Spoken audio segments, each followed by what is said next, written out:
नमस्कार मित्रांनो, टेक्नो अथर्व या यूट्यूब चॅनलवर आपलं स्वागत। मित्रांनो, जर आपण संजय गांधी निराधार योजनेचे लाभार्थी असाल तर ही बातमी आपल्यासाठी महत्त्वाची आहे, कारण या बातमीमध्ये नेमके कोणत्या जिल्ह्यामध्ये 3000 रुपये जमा झालेले आहेत ते आपण बघणार आहोत। त्याचबरोबर आपल्या खात्यावर पैसे कधी जमा होणार आहे याची सुद्धा माहिती देण्यात आलेली आहे। त्याचबरोबर जर आपण आधार लिंक केलं नाही तर नेमकं या योजनेचा आपल्याला लाभ मिळेल किंवा नाही, तर या संदर्भातील महत्त्वाचे अपडेट या ठिकाणी आलेले आहे। त्यामुळे हा व्हिडिओ आपल्यासाठी अतिशय महत्त्वाचा आहे, तो पूर्ण बघा तरच आपल्याला कळेल की नेमके कोणत्या जिल्ह्यात हे पैसे जमा झालेले आहे आणि आपल्याला हे पैसे कधी मिळणार आहे। तर मित्रांनो, व्हिडिओला सुरू करण्यापूर्वी नेहमीप्रमाणे एक विनंती करेल, जर आपण या चॅनलवर नवीन असाल तर चॅनलला सबस्क्राईब करा, व्हिडिओला लाईक करा आणि हा व्हिडिओ जास्तीत जास्त लाभार्थ्यापर्यंत शेअर करा। तर वेळ न घालवता व्हिडिओ सुरू करूया आणि बघूया ती माहिती। तर बघा मित्रांनो, आपले एक पालघरचे सबस्क्रायबर आहे, तर त्यांनी कॉमेंट्स करून टाकलेलं आहे की माझ्या खात्यावर ऑगस्ट आणि सप्टेंबर महिन्याचे रुपये 3000 जमा झालेले आहे। तर मित्रांनो, सदर लाभार्थ्यांचे एकूण 4 महिन्याचे पैसे बाकी होते, त्यापैकी ऑगस्ट आणि सप्टेंबरचे पैसे त्यांच्या खात्यावर 19 तारखेला जमा झालेले आहे आणि ऑक्टोबर आणि नोव्हेंबर महिन्याचे पैसे त्यांच्या खात्यावर अजूनपर्यंत जमा झालेले नाही। त्याचबरोबर जे काही डिसेंबर आणि जानेवारीचे पैसे आहेत ते सुद्धा त्यांच्या खात्यावर जमा झालेले नाही।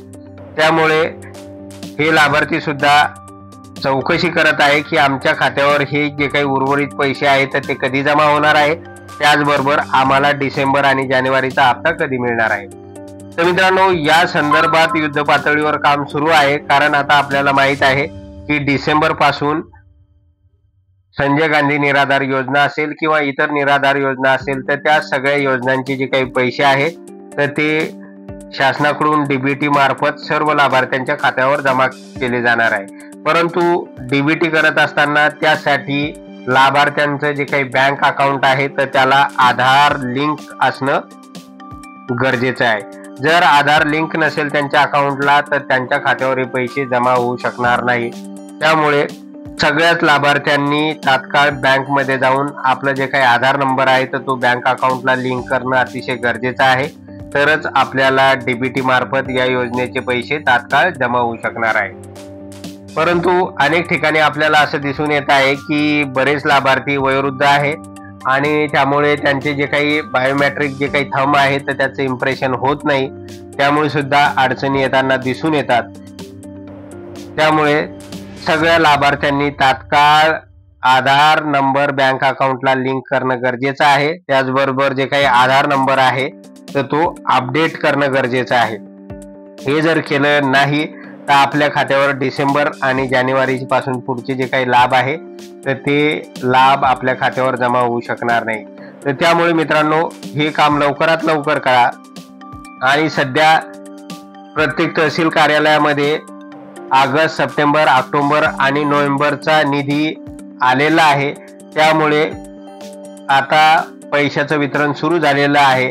त्यापैकीच पालघर जिल्ह्यामध्ये हे पैशाचं वितरण झालेलं आहे आणि इतरही जिल्ह्यातून हे पैशाचं वितरण लाभार्थ्यांच्या खात्यावर जमा होत आहे, जेणेकरून महाराष्ट्र शासनाला मागील जे काही पैसे आहे, उर्वरित पैसे आहे लाभार्थ्यांचे, तर ते पैसे तात्काळ द्यायचे आहे। तर होऊ शकतं या संदर्भातली आपल्याला रितसर माहिती तहसील कार्यालयातील जे काही संजय गांधी निराधार योजनेचं काम पाहणारे जे काही कर्मचारी आहेत तर त्यांच्याकडून आपल्याला ही माहिती मिळू शकते। त्यामुळे जर शक्य झाले तर त्यांना भेट द्या आणि त्या संदर्भात चौकशी करा। त्याचबरोबर मित्रांनो, आपल्याला आधार अपडेट करणं अतिशय गरजेचं आहे, तरच आपल्याला डिसेंबर पासून पुढचे सगळे हप्ते आपल्या खात्यावर लगेच जमा होणार आहे, अन्यथा जमा होऊ शकणार नाही। तर अशा प्रकारची महत्त्वाची माहिती आणि अपडेट या योजनेसंदर्भात आलेलं होतं। त्यामुळे मित्रांनो, जर आपणास हा व्हिडिओ आवडला असेल तर व्हिडिओला लाईक करा, चॅनलला सबस्क्राईब करा आणि हा व्हिडिओ जास्तीत जास्त लाभार्थ्यांपर्यंत शेअर करा। धन्यवाद।